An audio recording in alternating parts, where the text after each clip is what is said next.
In this video, I'm going to show you guys two recent examples of games that I just played today, actually, demonstrating why this is such a fun opening. The Knight f6 Scandinavian opening is so fun. There's just so many aggressive tactical, variations. And although it's not perfect, you're also going to have a lot of really fun games like these. So let's jump into it. Before we do, if you guys like this, please subscribe.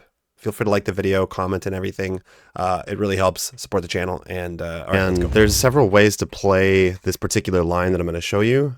So this starts with like c4. For me, basically, starting with knight f6 here, this is really where, it branches out to a bunch of different variations. You have just like knight f3.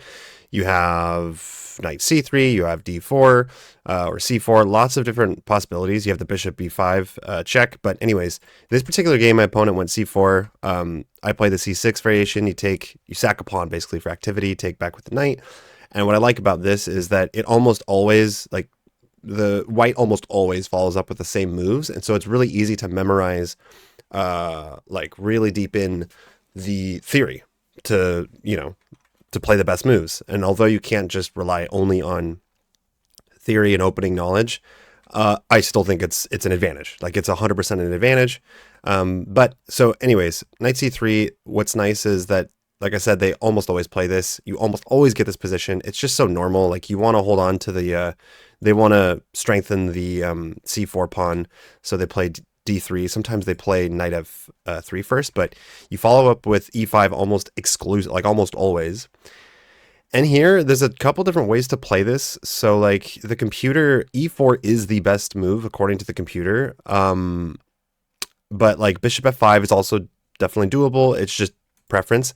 I personally really have enjoyed this line because I actually watched this from a Igor Smirnov like remote chess academy. He did a video on this particular line, and since I played it, I just really like it because although you do have to memorize different possibilities here, as you can see, black is already better. Black is slightly better here. And on top of that, as white, you need to be very careful because if you make one wrong move, it's basically game over. As you can see, the bishop's coming out and we're getting ready to long castle. White no longer has castling rights. So almost always I see bishop e3, at least at my level, which is the best move. And then you get bishop f5 is the best move. And then oftentimes you get knight b to d2, and the best move here is to castle long. And then sometimes you snap the knight off. But this time the opponent played something different, and they went for bishop e2 right away, which the computer marks as an inaccuracy. And I decided to long castle here. And I actually played this game in a classical OTB match not too long ago.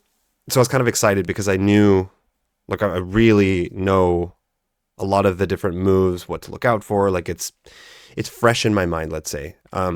He goes king c1, and this is kind of the beginning of me not knowing really what. Actually, no, I was pretty sure the move was c5, bishop c5. Because of my OTB chess game, I didn't find this, and I ended up losing. And when I went back, I saw that the best move was bishop c5. I would never have thought about that. And it was kind of the only move in the position that I had that kept the advantage. Anywho, I played it. I take here. He goes rook d1. After a while, I thought and went knight b4 because I know that a lot of this is about the pressure you have on c2. If you get a knight there, you're basically winning that rook by force and trading down into a winning endgame.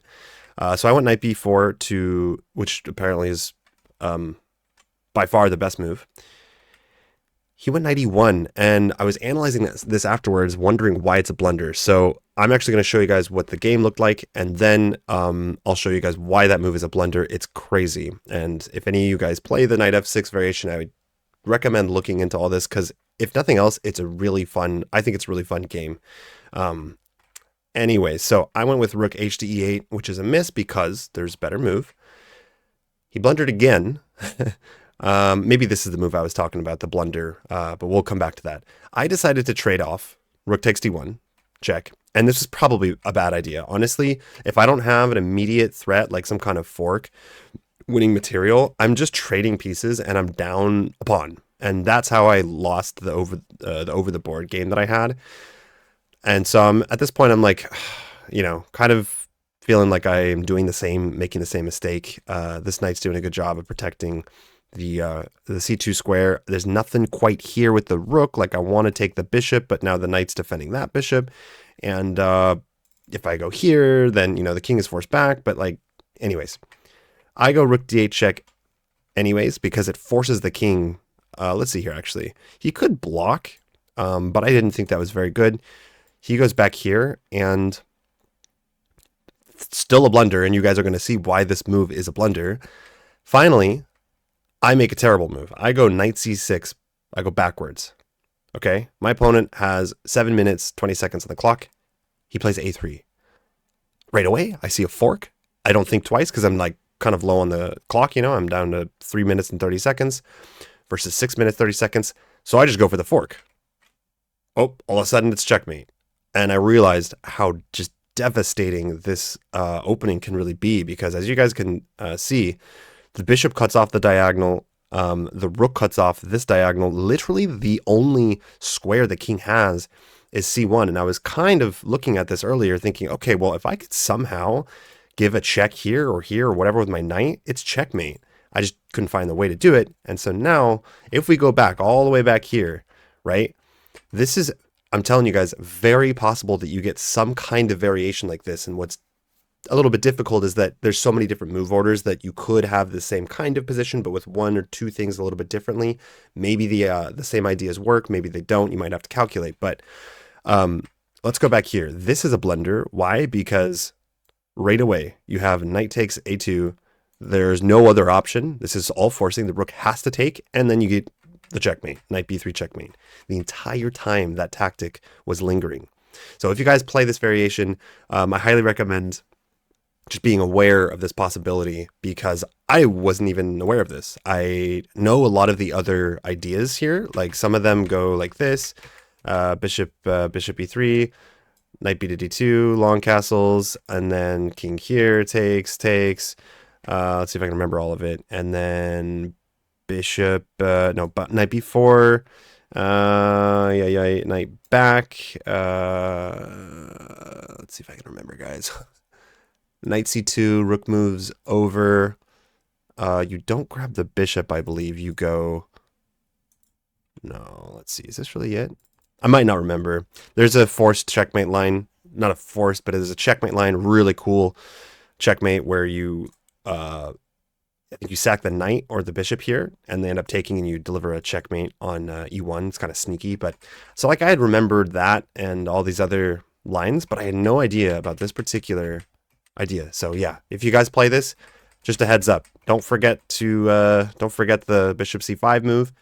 And my advice to you is, because this is so, like, this line is so common for your opponents to play the exact same moves, I think it really is worth it to memorize a certain amount of this opening and the variations, because you could find yourself like in a move order like this where it's leading to forced checkmate, and in any case, it's pretty fun. I was winning this one. That's it. That's all I have for you guys. So I'm getting a lot of these Scandinavian knight f6 and then c4, and so it turns out here I can actually go e4, but they haven't yet played d3, so I decided to go bishop f5. I kind of mixed up ideas here, but they played d3 afterwards. I went e4 anyways, and this is the line that you guys might see me play a lot because it's so fun. Like, it's so fun. It's a little bit, you have to be careful because you are sacrificing, you're a pawn down here, but look at this. Just look at this, right? Just look at this. You're getting ready to long castle. The king did not take. He took with the knight, so the king still can castle, but just check out this game, okay? So knight e3 hits my bishop. I drop back, although I could have, I realized in hindsight, given the bishop b4 check first, I think that would have been pretty good, but I drop back first, and he goes knight h4. One wrong move, and look at the evaluation bar. Black is up almost 5 points, and of course I have to find the right move, but I did. So bishop b4 check. You can't block with the bishop or you lose it, and so the king is kind of forced out. Now the king no longer has castling rights, and believe it or not, now a king hunt starts. Now is the time where I'm going to start hunting the king. I have all these active pieces, right? I sacked a pawn, but look at the activity that I have here. White does have a couple pieces developed, but I'm ready to castle here with tempo. The king moves forwards, and I was calculating this move because this knight is temporarily defended by the bishop, but the knight is attacking the bishop. This knight is not defended. I can defend it by castling long, but it was kind of like, which one do I do? Do I castle long and, lose my knight, or what? Eventually I saw that I need to do a double check. I can give a check with the knight so that he cannot take the bishop. This is just a free pawn, so I took on f2. I also win the rook if I want it, but I don't. Not yet. He takes the knight on d4. I long castle. Everything's with tempo, right? Like activity. Now my rook is activated. He goes e5. And here I'm like, all right, wait a second. I think this guy might be walking into a mating net. I'm at, 7 minutes, 57 seconds. And I play rook e8 check. This was the most obvious move because now the king he is forced over to the left side of the board, which is what I wanted. King f4 is forced. Now I take the rook. My idea here was, let me think here for a second. My idea was if he doesn't take the knight, yes, maybe I have rook d4 check, potentially winning. No, absolutely winning the knight, just period. So that would win the knight if he does anything else, basically. But he took the bishop first. And here I was like, okay, well, actually, I can take with the f-pawn. I think that's best because now I'm going to go rook f8 check. At the very least, I'll get my knight out. And then I'm up material. And even better is some kind of mating net. So I go rook f8 check and king g5. And I'm like, okay. Let's think here. I can't go h6, it just loses a pawn for no reason. Eventually I spotted that, okay, this bishop isn't really doing much over here anymore. Why not bishop b7 check? King is forced backwards. And I think at this point I was already starting to, I already was smelling a checkmate. The knight is doing an awesome job preventing the king from going to g3, so there's no escaping here. The rook cuts off the king completely from the f-file. He can't move over at all, and he can't even go to g3. All of this is covered. Literally the only square right now for the king to go to. If you guys look at this. Can't go here, or here, or here, or here, or here, or here, or here. There's one square for the king to go to. And I spotted rook d4 check. King h3 is forced, and there's checkmate on h4. Checkmate on h4, nothing can block it. The bishop protects the h4 square, and the knight takes away the only other escape square. This is like one of the coolest checkmates that I've had. Thank you guys for watching. If you guys would like to follow my journey to 2000 ELO, feel free to click on the video below, and I will see you next time.